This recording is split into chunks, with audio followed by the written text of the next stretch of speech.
The text came while I was reviewing quarterly reports for my resort chain. Remember to pack casual clothes for the beach house this weekend. Nothing fancy, it's just family. My mother-in-law's message, dripping with her usual condescension, made me smile. If she only knew. I'm Sarah Chin, 34, owner of the Sapphire Bay Resort Group, but my in-laws had no idea. They thought I was just their son Michael's wife who worked in hospitality. I'd never corrected their assumption. Let them believe I was a hotel receptionist if they wanted to. The truth was, I'd built my company from the ground up, turning one struggling beachfront property into a luxury resort empire. 10 years ago, when I met Michael at a hotel management conference, I was already successful but preferred to keep a low profile. He worked in marketing for a mid-sized firm and was charming, kind, and seemingly different from his status-obsessed family. We fell in love, and I decided to maintain my privacy about my true position. Let them get to know me for me, I told Michael. He agreed, though I sometimes caught him squirming when his family made snide remarks about my little job.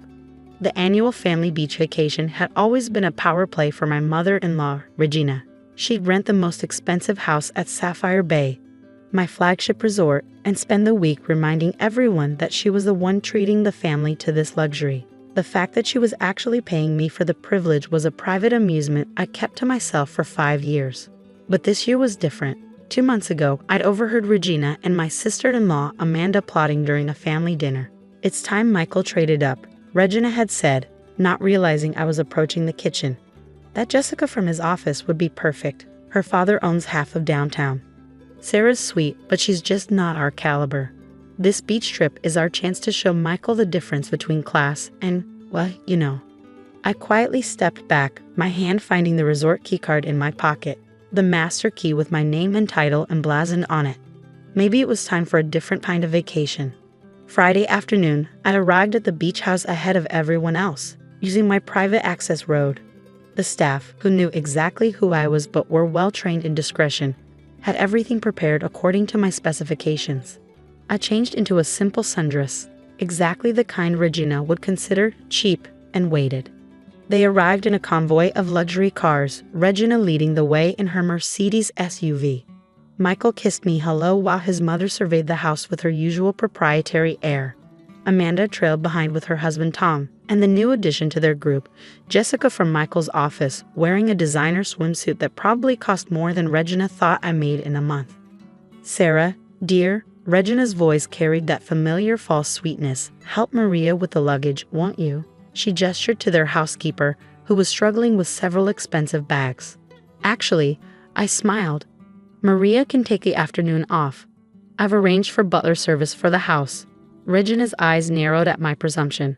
And who, she asked acidly, is paying for that? Oh, don't worry about it, I replied mildly. It's taken care of. The afternoon proceeded according to Regina's obvious script. Jessica was seated next to Michael at every opportunity, while I was consistently relegated to the far end of the group.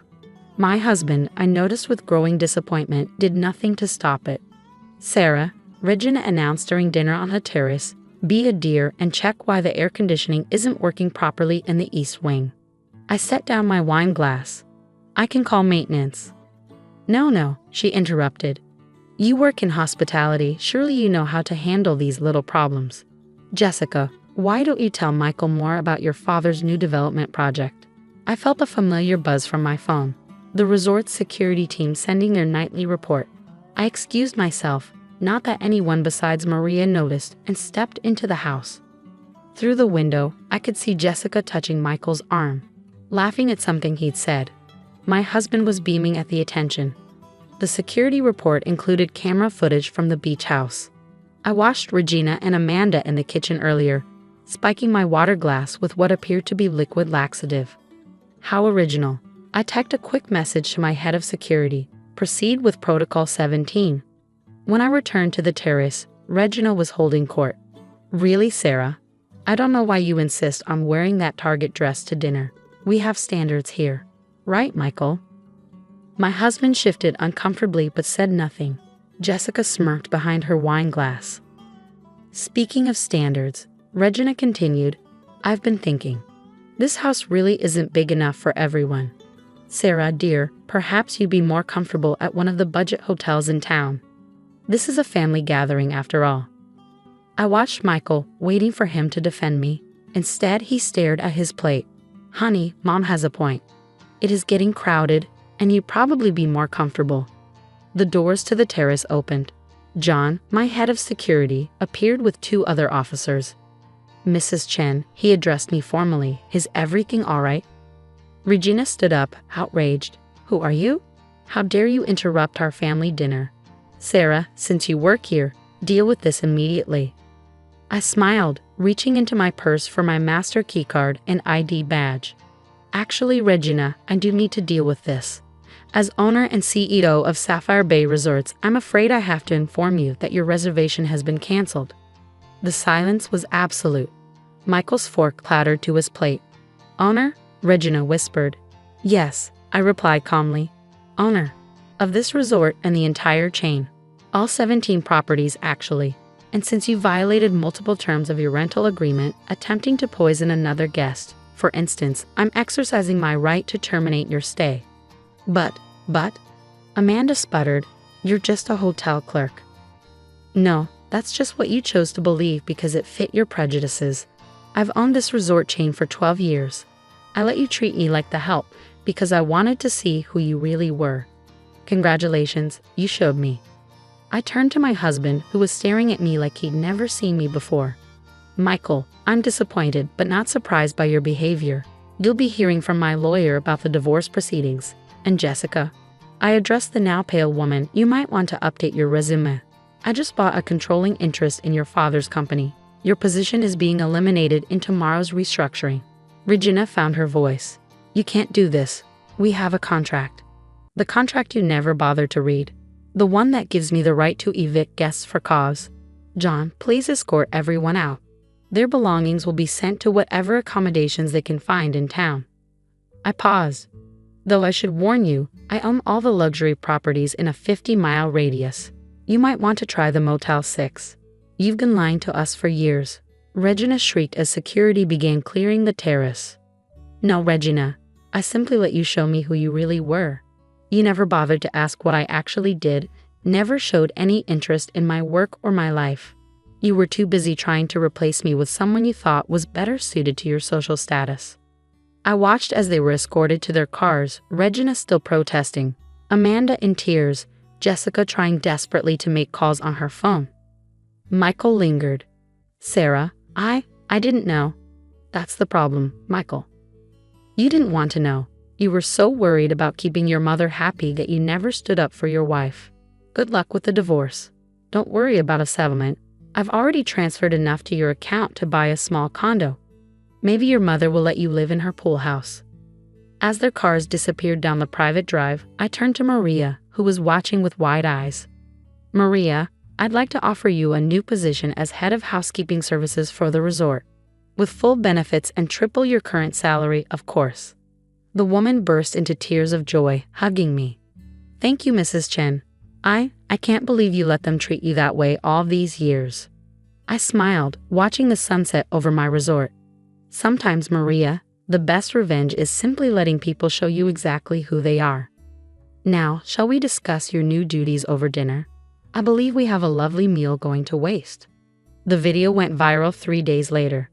Someone, probably one of the kitchen staff, had recorded Regina's meltdown as security escorted her off my property.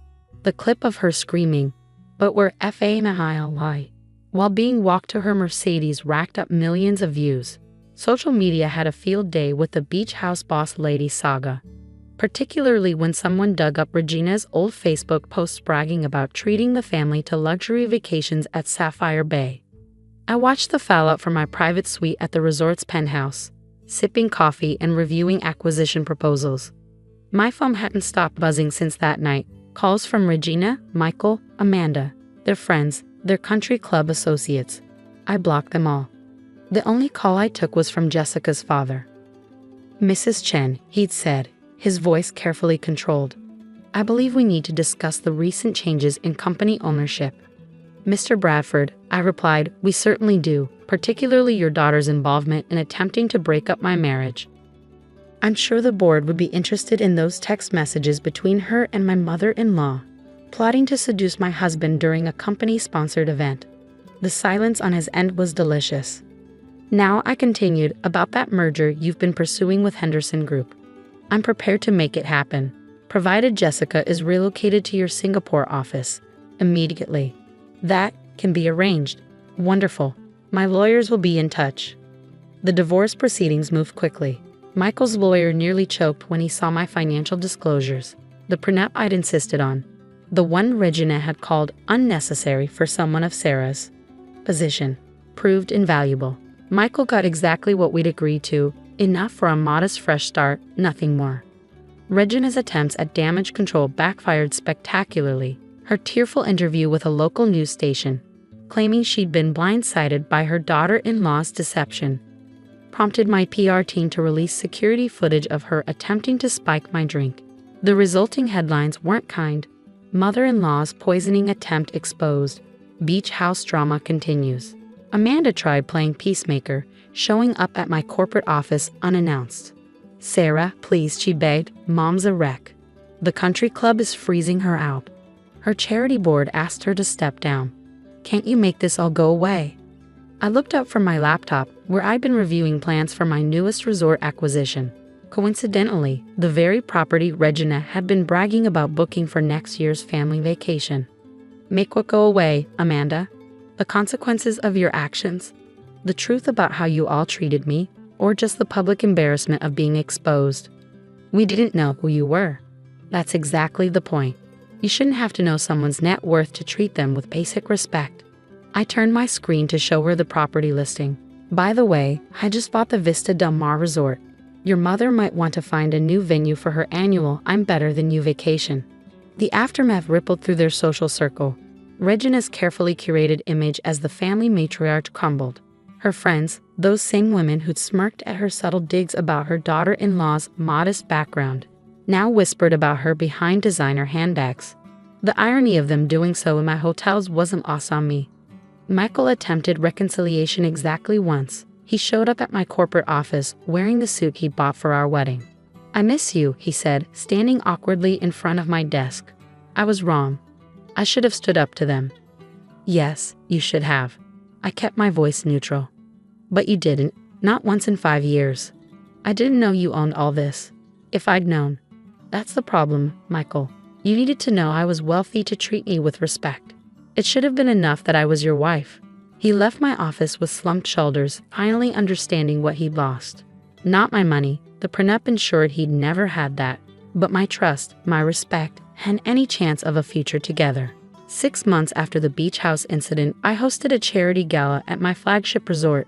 The event raised millions for educational scholarships for hospitality workers.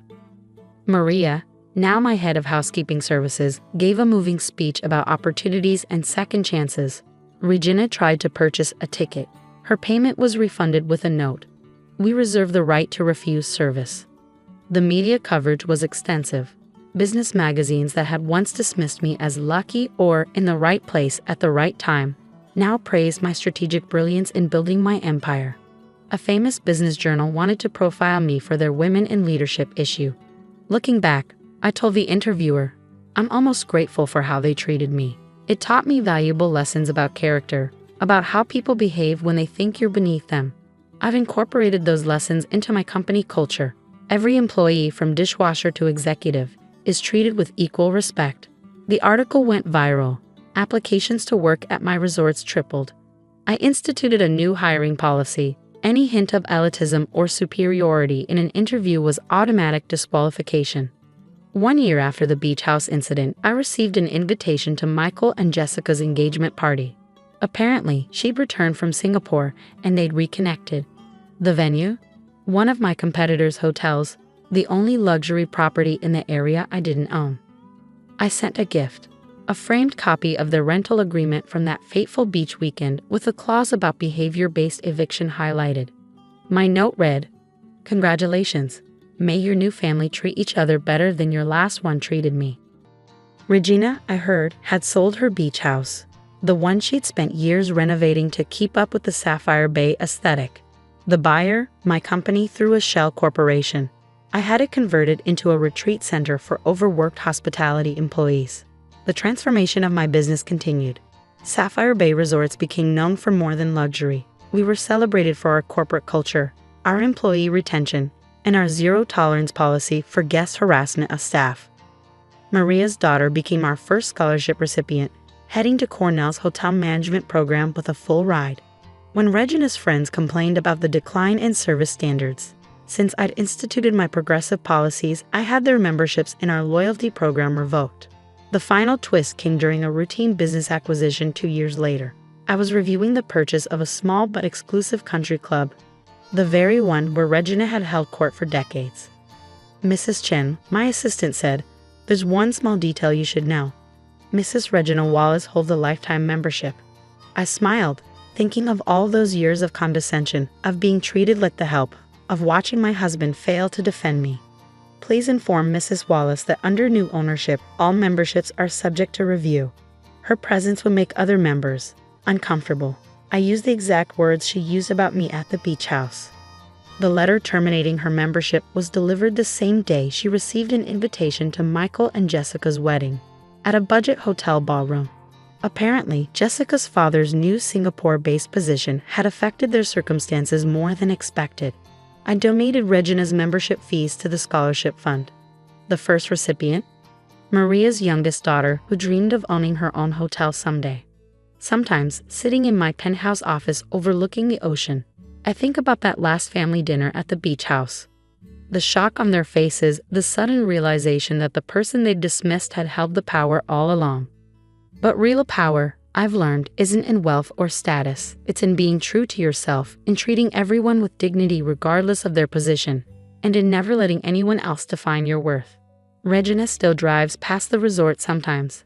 I've seen her car slow down at the gates, seen her stare at the sign that bears my name.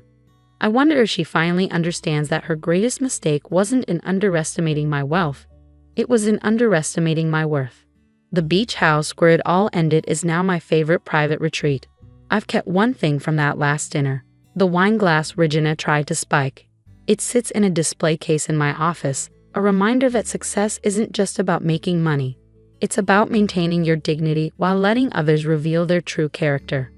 Last week, I received a letter from Michael. Inside was an invitation to his and Jessica's wedding, along with a handwritten note. "I know you won't come, but I wanted you to see what rock bottom looks like. You were right about everything. I'm sorry I didn't see it sooner." I sent back a response on Sapphire Bay letterhead. "Congratulations. I've booked you the honeymoon suite at our Singapore property. Consider it my wedding gift, and a reminder that class has nothing to do with money."